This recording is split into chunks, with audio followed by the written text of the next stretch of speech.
محمد أشرف المرسلين.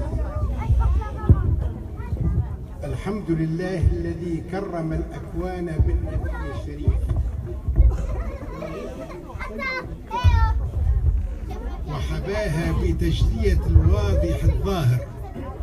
نحمده تعالى على ما أولانا من النعم في الدين والأبدان، ونشكره جل شأنه على ما أكرمنا بالانتساب إلى سيد ولد عدنان. وأشهد أن لا إله إلا الله وحده لا شريك له، وأن عظيمنا وشفيعنا وقائدنا سيدنا محمدا أشرف الخلق من الإنس والجان، وعلى آله وأصحابه وأتباعه إلى يوم الجزاء والإحسان. أما بعد،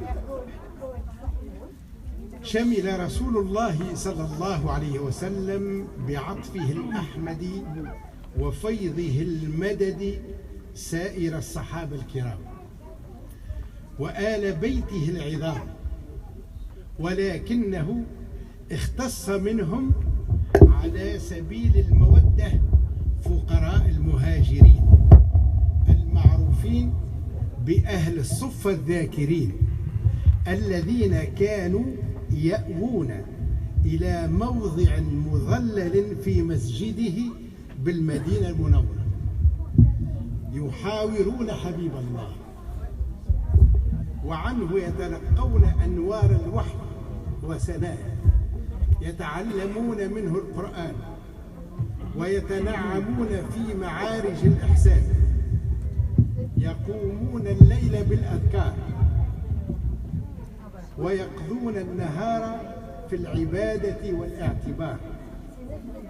واختلف عدد من نزل الصفة باختلاف الأوقات والأحوال، وتفيد الروايات أنهم كانوا في أغلب الأحيان بين 70 و100، وقد يزيدون على ذلك أو يقلون بحسب تبدل أحوالهم من زواج أو عودة لأهل أو يسر بعد عصر.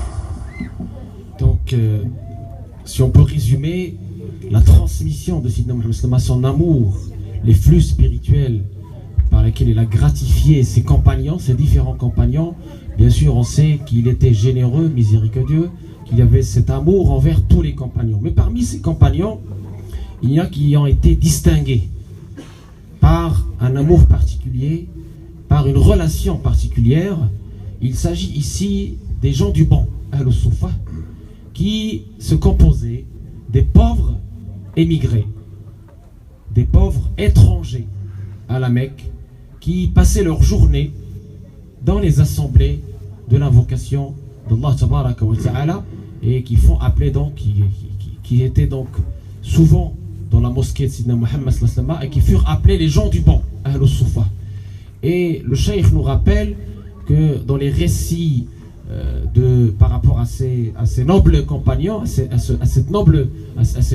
cette catégorie particulière de compagnons qui se sont distingués par leur ascète, par leur gnose, par leur invocation abondante d'Allah Tabaraka wa Ta'ala, il y a les récits qui estiment qu'ils sont au nombre de 70, d'autres qui disent que c'est plus, donc de 70 à 100 personnes qui étaient dans cette particularité, qui furent appelés donc Ahl-Sufa, les gens du bon. ومجمل من نزل الصفة نحو من 600 صحابة. وكان رسول الله صلى الله عليه وسلم يدعوهم بالليل إذا تعشى فيفرقهم على أصحابه، وتتعشى طائفة منهم معه، وكانوا جميعا من فقراء المهاجرين ومساكينهم الذين تركوا كل ما يملكون لنصرة الدين، ووفدوا على طيبة الغراء بصحبة سيد الأنبياء. وقد وصفهم البخاري بقوله: وأهل الصفة أضياف الإسلام لا يأوون إلى أهل ولا مال ولا على أحد، إذا أتته صدقة بعث بها إليه ولم يتناول منها شيئا، وإذا أتته هدية أرسل إليهم وأصاب منها وأشركهم فيها. Donc les gens du banc, en fait, les gens qui accompagnaient, qui venaient donc dans la noble mosquée de Sidna Muhammad sallallahu alayhi wa sallam à rejoindre les gens du banc parmi les pauvres, s'élevaient parfois à 600. Donc les gens, il y avait les gens du banc, les officiels on va dire, et les gens qui venaient les accompagner, prendre part à leur assemblée. Et donc ces gens-là, nous dit le récit, ils étaient composés des pauvres parmi les compagnons, des émigrés qui ont choisi de défendre la cause de l'islam et de tout donner pour le dernier messager, de l'accompagner et de le défendre au péril de leur vie. Et ils l'ont accompagné jusqu'à Médine. Et Sidna Muhammad sallallahu alayhi wa sallam, de par sa générosité, sa reconnaissance, sa gratitude vis-à-vis de ces nobles compagnons, de ces nobles pauvres compagnons qui ont tout laissé pour l'islam, qui ont tout délaissé chez eux, leur famille, leur argent, eh bien, il partageait tout avec eux. Dès qu'ils recevaient, s'ils recevaient une aumône ou des aumônes, il leur donnait ces aumônes, parce qu'on sait que le prophète et sa famille, ils ne peuvent pas prendre l'aumône. L'aumône, c'est le reste des gens. L'aumône, c'est le reste des gens, ils ne peuvent pas les prendre. Ils peuvent, et quand il lui arrivait un cadeau ou des cadeaux, là, effectivement, le prophète avait le droit d'en prendre. Donc, il en prenait et leur donnait de ces cadeaux-là. Et Al-Bukhari rappelle que ces gens-là sont les hôtes de l'islam. Sont les hôtes de l'islam et qu'ils étaient composés, comme on a dit, d'étrangers, de pauvres, qui ont accompagné le prophète à Médine et qui ont tout laissé pour lui. C'est un sacrifice énorme, mais c'est un sacrifice pour Allah et son prophète sallallahu alayhi wa sallam.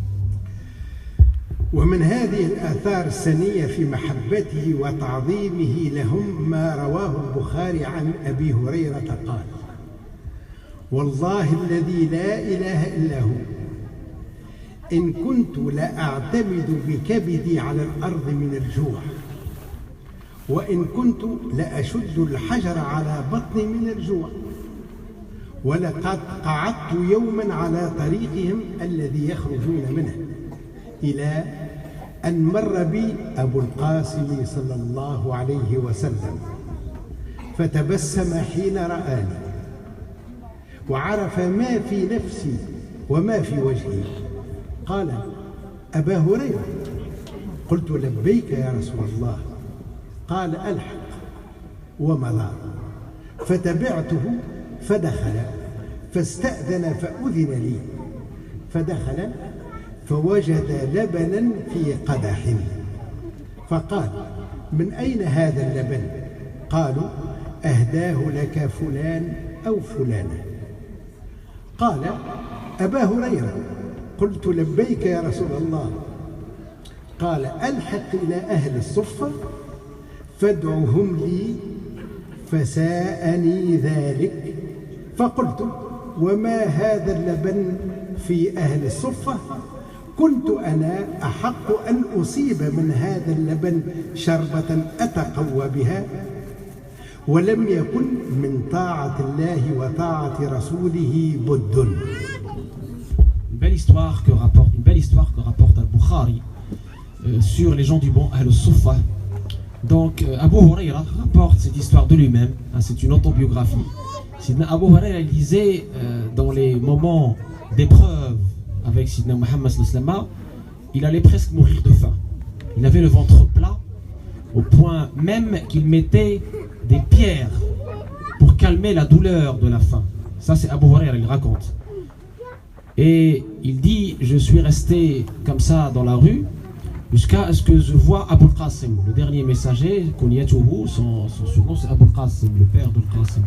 Il le voit venir et le prophète a senti l'élégance du prophète. Il a senti les douleurs et l'épreuve dans laquelle Sidna Abu Huraira était.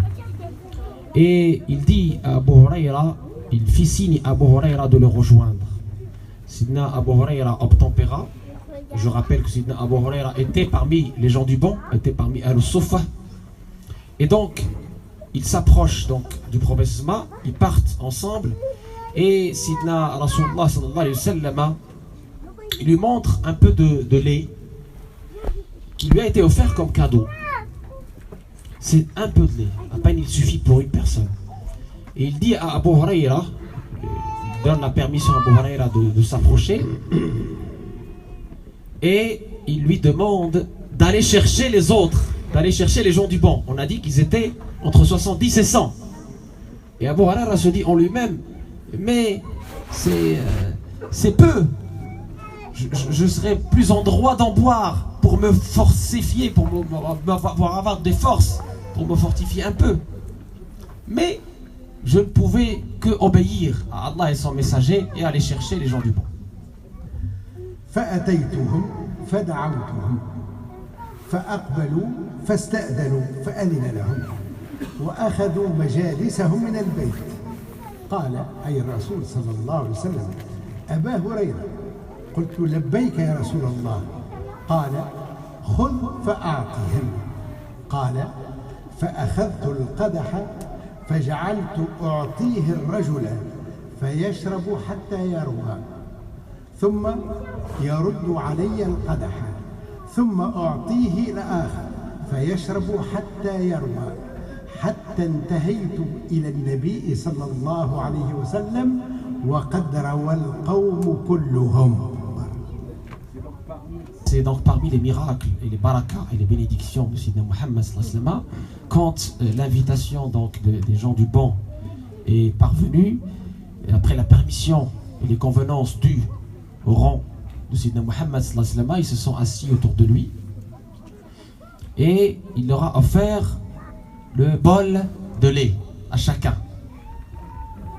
Et chacun a bu jusqu'à ce qu'il ait plus soif. Chacun d'eux a bu jusqu'à ce que Sidna Abu Huraira on arrive à son tour. فأخذ رسول الله صلى الله عليه وسلم القدح فوضعه على يده فنظر إلي فتبسم فقال أبا هريرة. قلت لبيك يا رسول الله. فقال بقيت أنا وأنت. قلت صدقت يا رسول الله. قال أقعد فاشرب. فقعدت فشربت. فقال اشرب فشربت. فما زال يقول اشرب حتى قلت لا والذي بعثك بالحق ما أجد له مسلكا. قال فأرني فأعطيته القدح فحمد الله وسمى وشرب الفضل. Donc là, Sidna Abu Huraira, il raconte, donc quand tout le monde a bu, il restait qui? Il restait Sidna Abu Huraira et le prophète sallallahu alayhi wa sallam. Et le prophète se tourne vers Abu Huraira et lui dit, il reste qui? Il reste toi et moi, ou Abu Huraira. Il reste nous deux. Et Sidna Muhammad sallallahu alayhi wa sallam a mis sa main bénie sur le bol et l'a donné à Sidna Abu Huraira. Et il dit à Abu Huraira, bois. Sidna Abu Huraira, il boit. Et il termine, il dit encore, bois. Et encore, il lui dit, bois. Et Sidna Abu Huraira raconte, il dit, il me dit bois comme ça à chaque fois, jusqu'à ce que je lui réponde, ô prophète d'Allah, ô messager d'Allah, je ne peux plus. Je suis rassasié, ça ne peut plus passer. Il n'en a plus besoin, alhamdulillah. Et il dit, j'ai redonné le bol à Sidna Muhammad sallallahu alayhi wa sallam.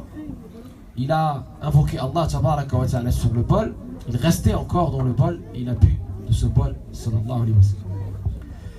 وقال أبو هريرة رضي الله عنه في قصة أخرى خرج النبي صلى الله عليه وسلم ليلة فقال ادعوا لي أصحابي أي أهل الصفة فجعلت أتبعهم رجلا رجلا فأوقظهم حتى جمعتهم فجئنا باب رسول الله صلى الله عليه وسلم فوضع لنا صحفة فيها صنيع من شعير ووضع عليها يده وقال خذوا بسم الله فأكلنا ما شئنا. قال ثم رفعنا أيدينا وقد قال رسول الله صلى الله عليه وسلم حين وضعت الصحفة والذي نفس محمد بيده ما أمسى في آل محمد طعام ليس شيئا ترونه. فقلنا لأبي هريرة قدر كم هي حين فرغتم؟ قال مثلها حين وضعت إلا أن فيها أثر الأصابع. Encore dans les miracles et les bénédictions de Sidna Muhammad sallallahu alayhi wa sallam, eh bien cette fois Abu Hurayra raconte une autre histoire et où le prophète sallallahu alayhi wa sallam lui demande d'aller réveiller ses compagnons, ses amis, al-Sufa, les gens du bon toujours. Et il dit à Abu Hurayra, je suis passé chez chacun d'eux pour le réveiller. Et quand ils se sont réunis chez Sidna Muhammad sallallahu alayhi wa sallam, la famille du prophète sallallahu alayhi wa sallam, Rasulillah, ils ont offert une galette d'orge. Et le prophète sallallahu alayhi wa sallam a mis ses mains bénies et ces gens du bon, malgré leur nombre, ils ont mangé jusqu'à être rassasiés. Et on a demandé à Abu Hurayra ce qu'il en restait. Il a dit les doigts de la main. Donc cette abondance de la nourriture grâce à la bénédiction du prophète sallallahu alayhi wa sallam. ومن ذلك أيضا ما رواه أبو نعيم قال كان رسول الله صلى الله عليه وسلم إذا صلى بالناس يسقط رجال من قامتهم لما بهم من الخصاصية أي من الجوع وهم أصحاب الصفة حتى يقول الأعراب إن هؤلاء مجانين. فإذا قضى رسول الله صلى الله عليه وسلم صلاته انصرف إليهم فيقول لو تعلمون ما لكم عند الله لأحببت أنكم تزدادون حاجة وفاقة. Toujours autour des gens du bon, à al-Sufa. Donc quand les gens faisaient la prière derrière Sidna Muhammad sallallahu alayhi wa sallam comme imam, il y a des gens qui tombent. Pourquoi ils tombent? Et c'est qui ces gens? C'est toujours ces gens du bon. Et pourquoi ils tombent? À cause de la faim. À cause de la faim. Ils ont les ventres tellement vides qu'ils sont tellement affaiblis.